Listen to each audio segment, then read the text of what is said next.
Oh, come on. President Trump didn't actually just do this, did he? He didn't actually say this about Obama, did he? In a cabinet meeting, the President of the United States brought up Barack Hussein Obama, the president that used to be in office.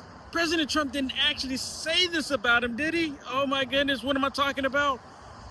Oh, you're not gonna want to miss this. Watch this. And I'll tell you about President Obama. He wasn't a smart man either. I know all about him. He wasn't a smart man, highly overrated. He was a great divider, and our country can't go through that anymore. Can't go. Man, Trump, you know what? You know what, Trump? I love you, man. You know what? I'm so happy we have a president that's telling the truth. Talking about Obama. Obama is the great divider. Obama brought all the chaos that we're seeing in the country. It started with him. It started with him. This whole division, 100%. President Trump was spot on. President Trump was spot on about what he said about Barack Hussein Obama. You gotta love it. You gotta love it. Thank you, Mr. President Donald J. Trump. And also, President Trump was being politically correct. What's up, family? So we need to talk about something that's starting to get a lot of attention, and it's raising some serious questions across the political spectrum. There are new developments involving well-known political figures, and many people are watching closely to see what comes next. Some believe this situation could reveal important information about past decisions and leadership at the highest levels. At the same time, others feel like this is being overblown or taken out of context. So there's clearly a divide in how people are interpreting what's happening, and we're going to break this down, look at the different perspectives. Then I'll give my thoughts, because at the end of the day, this isn't just about one person or one moment. It's about trust, accountability, and how information is handled when it involves people in positions of power. So let's take a closer look at what's actually going on and what it could mean moving forward. Hit the like button, share the video, subscribe to the channel, and check this out. News and what has happened this evening that impacts the American people. As always, I will break this down in my Substack. If you are not already subscribed, please consider doing so by clicking the link in my bio. As we know, Tulsi Gabbard, Director of National Intelligence, declassified documents today that should make every single American stand to attention. These documents prove that the Obama administration knew well in advance that the Russia collusion was absolutely false. In fact, in September of 2016, prior to President Trump winning in November, the Obama administration were made aware that Russia had no ability to impact the outcome of the election. Again, in December of 2016, the Obama administration was once again made aware through a formal assessment that there was absolutely no interference nor any ability for Russia to interfere with that election. Yet for 8 years, they have said this lie about President Trump.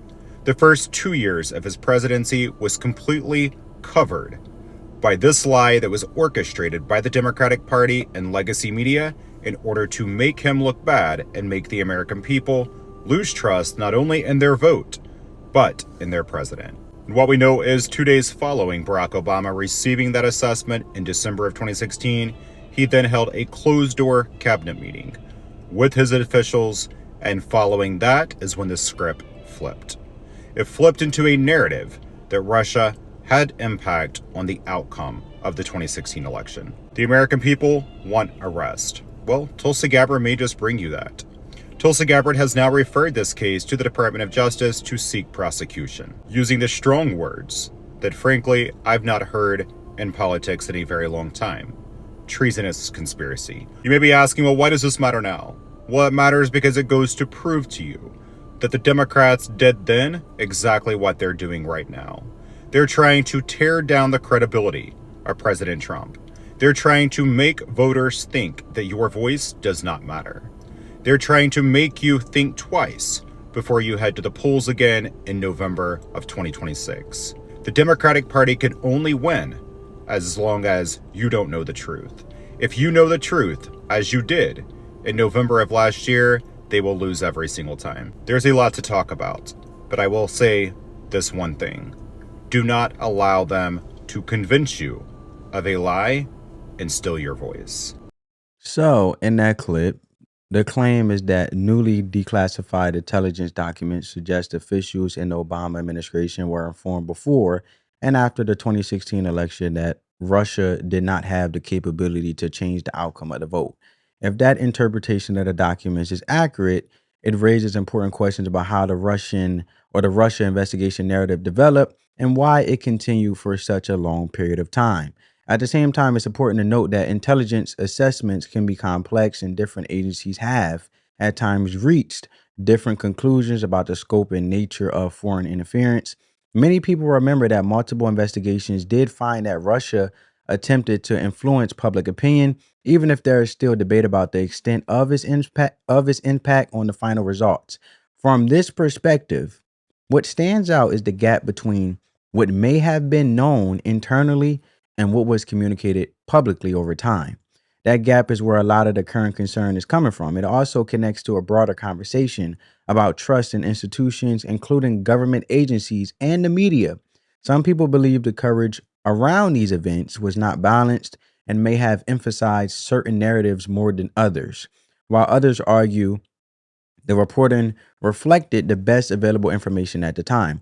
Either way, this situation is bringing renewed attention to how political information is handled, how narratives are formed, and how much confidence the public can place in those narratives moving forward.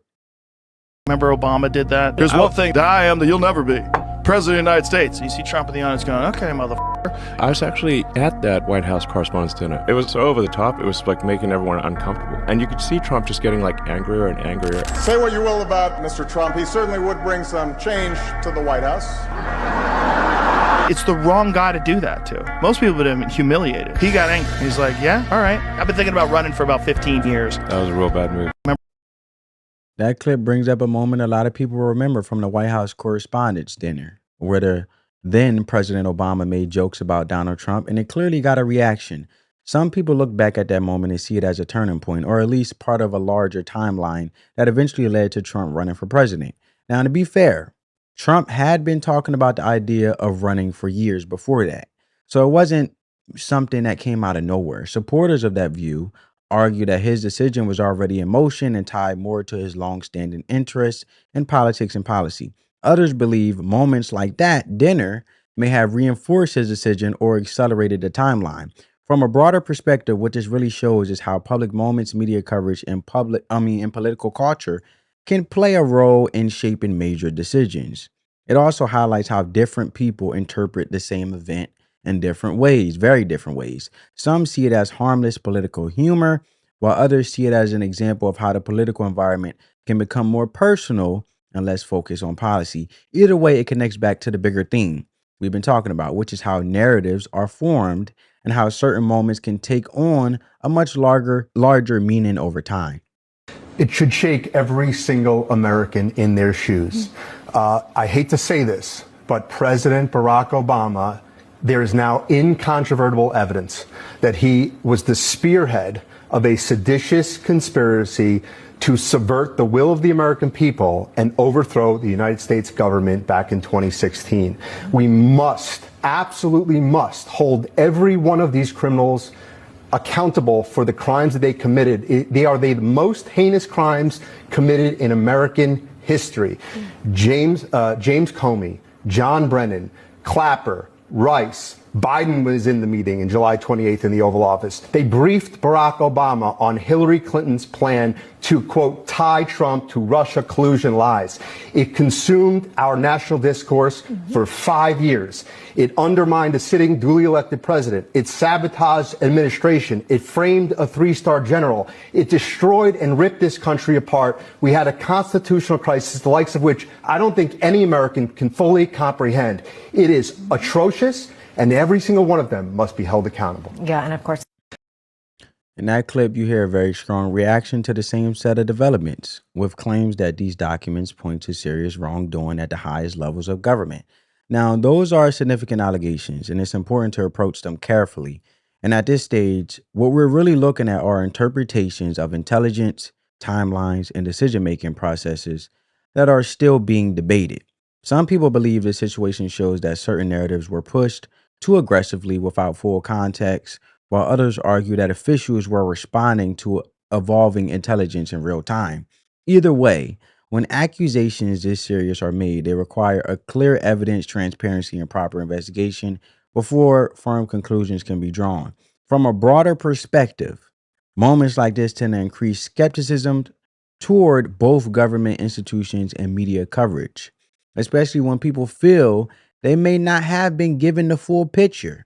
That's why situations like this often become bigger than the original issue, because they start to affect how much trust people have in the system overall. Now, in the next clip, there's also a moment involving a White House briefing and media coverage that raises additional questions about how information is presented to the public. So let's take a look at that. Multiple intelligence community assessments released in the months leading up to the November 2016 election concluded that Russia had neither the intent nor capability to impact the outcome of the U.S. election.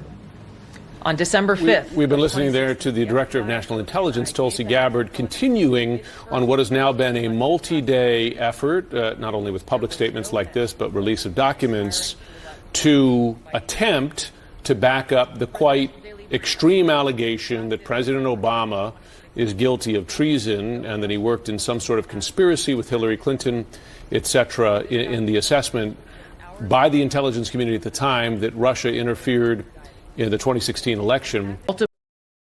In that clip, you can see how the situation is being framed in real time, with the focus on both the release of intelligence assessments and a response to more serious allegations being discussed publicly. The reporting highlights that these claims are being presented alongside supporting documents, while also pointing out that some of the accusations being made are significant and still being debated. And this is where the role of media becomes especially important, because how information is presented can shape how people understand what's happening. Some viewers feel that certain outlets are too quick to dismiss one story, while others believe they are providing necessary context and caution around claims that have not been fully proven. A lot of people feel like, from a broader perspective, this creates a situation where different audiences walk away with very different conclusions, even when watching the same event. That's why trust in media continues to be a major issue, with many people questioning whether coverage is balanced or certain viewpoints are being emphasized more than others, basically being pushed. Rather, it's propaganda or not, in a sense, because just let the information be relayed for what it is and let the individuals decide, right? But see, as Tulsi Gabbard was talking, why is CNN cutting her off in the middle of the take, also displaying the White House briefing being taking place, right? Let what you have obviously wanted to cover take its place. And then if you want to add your commentary after, fine. But if you automatically let in the White House briefing take place and then you cut off and start speaking during the White House briefing still occurring, then what are you really caring about? Making sure the facts are being pushed, or making sure that you can listen to respond to frame things a certain way, such as a narrative in your liking, while taking away and discrediting what's actually being reported in the White House briefing? I'm just asking the question.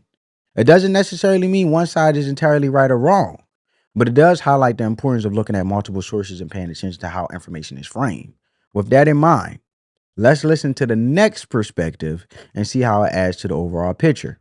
Another matter, over the past few days, Director of National Intelligence Tulsi Gabbard has unveiled shocking new evidence that former President Barack Obama and top aides in the Obama administration conspired to subvert President Trump's 2016 election victory and undermine the democratic will of the American people. While publicly pretending to engage in a peaceful transfer of power, in private, former President Obama went to great and nefarious lengths to try to sow discord among the public and sabotage his successor, President Trump. The new evidence released by the Director of National Intelligence, who is here with me today, confirms that the Obama administration manufactured politicized intelligence, which was later used as the justification for baseless smears against President Trump in an effort to try to delegitimize his victory before he even took the oath of office. The truth is that President Trump never had anything to do with Russia, and the Russia collusion hoax was a massive fraud perpetuated on the American people from the very beginning.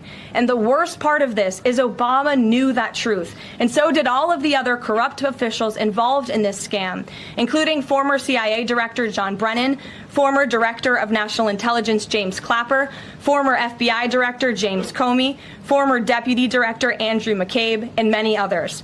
Director of National Intelligence Gabbard's report further confirms what we already knew. There was no collusion, no corruption, except on the part of Barack Obama and the weaponized intelligence agencies at the time. The Russia hoax was a blatant lie, all ginned up by Democrat political operatives that were signed off on by then President Obama and leaked to the news media to launch a years-long witch hunt against President Trump and his first administration.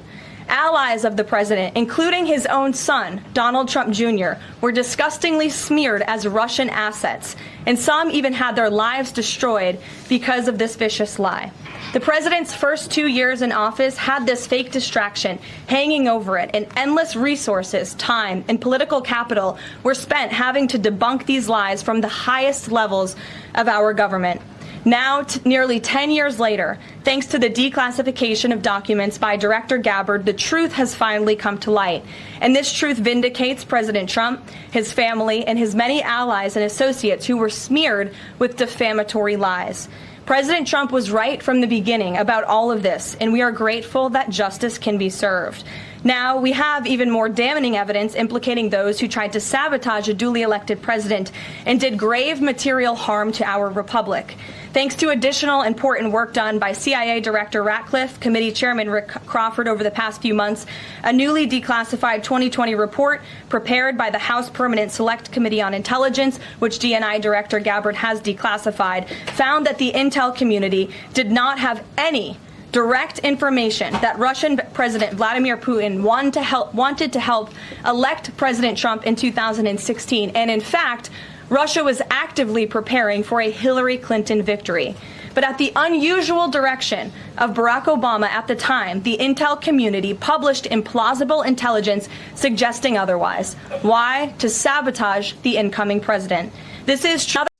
So in that final clip, the claims are taken even further, with the argument that newly declassified information confirms serious misconduct in a coordinated effort to undermine the 2016 election outcome. Those are major allegations, and if proven, they would carry significant consequences. At the same time, it's important to remember that statements like these represent one interpretation of the available information, and they will likely continue to be examined, challenged, and debated. Situations like this tend to create strong reactions because they touch on something bigger than politics, which is public trust in elections, institutions, and leadership. Many people feel that if any wrongdoing occurred, it should be investigated thoroughly and handled through proper legal process, with clear evidence and due process guiding the outcome. Others remain cautious and want to see how the full set of facts develops before drawing firm conclusions. From a broader perspective, this reflects a larger pattern in today's political environment where competing narratives develop quickly and people are left trying to sort through what is confirmed, what is alleged, and what still needs to be verified. That's why staying focused on facts, transparency, and accountability is so important moving forward. And I also wanted to throw out there, think of it like this, right? This is an example. Before the update to the Smith-Mutton Modernization Act, right? I'm going to say it again. The Smith-Mutton Modernization Act under Barack Obama, the U.S. government could create media to influence people overseas, like news stories or videos explaining American policies. But it wasn't really supposed to be shown directly to Americans. After the change to the act, the same content could be seen here too in America. So a real example will be something like a government-funded outlet putting out a video explaining why U.S. foreign policy is justified. Before, that was mainly for people in other countries. Now you can watch it here, just like anyone else online. Now, fast forward to the Russia investigation that you guys been hearing in the clips involving Donald Trump. Some critics say the constant headlines, the leaks and narratives about a Russia coalition or Russia collusion involving the 2016 election felt like coordinated messaging that shaped how people saw Trump, almost like a PR campaign. But here's the key point to keep it real. That law didn't create those investigations or media coverage. It just changed access to government messaging. So when people connect the two, what they're really saying is that information, whether from government or media, can influence public opinion, not that there was a direct law, order, and propaganda against Trump. So I mentioned the original Smith-Mutton Act, right? Before Obama changed it, because it wasn't just about spreading American culture. And basically, it was you could broadcast American influence to other countries so they can see how so they can influence how they view America, right? It was about influencing how people in other countries think about the US, our policies, and our role in the world, especially during the Cold War. It created a wall that you can push that message overseas about American culture, about how they view us, but don't use it on Americans. Then during Barack Obama, like I mentioned, the Smith Modernization Act removed that wall because when he changed it, the internet already made it pointless, right? Because we can see America basically influencing other countries by how they view us and what's being promoted over there. Now, this is where the propaganda loophole argument comes in, because once that wall is gone, right, where now you can now not only promote overseas how to view America, but then also you can have the government messaging exist in the same space as regular news at home in the United States. Now, media outlets, and I use that example with Tulsi Gabbard to have a conversation, where you've seen CNN overtalk her during the White House briefing as she was still talking to put their narrative over hers being displayed on TV, on their network, which is a big mainstream media network. And that's an example of how government messaging can exist in regular news, because now the media outlets like CNN already have the power to pick and choose what they show, but now they can pull from that same flow of government narratives, briefings, leaks, reports, and repeat certain angles over and over. And when people see the same message constantly, it starts shaping how they think. And they have talking points with no substance or no context to substantiate their point. So the argument isn't that Obama told the media what to say, it's that he signed a change that made it easier for government narratives to be in the mix. And once that happens, the media can amplify whatever fits the story they want to believe. In the original Smith-Mutton Act, it was where, like I said, you can promote American culture so other countries overseas can view how we are, our role nationally when it comes to global policy and all that stuff, good stuff. But the reason why you couldn't mix government information like White House briefings and so forth and reports, you couldn't promote that here in the US, is because then you start shaping how people think and start telling Americans how to think. And that was originally the whole point of just promoting overseas. But even though the internet made it impossible, because now we can see what people promote overseas, but the boundary was also so we can allow Americans to think for themselves and they just get relayed the information. So that's why I mentioned that. But at the end of the day, the goal should be clarity and trust, not more confusion. I want to hear what you think about all this, right? Let me know your perspective in the comments. If you find this helpful, hit the like button, share the video, subscribe to the channel, and turn on your post notifications so you don't miss future uploads. Peace.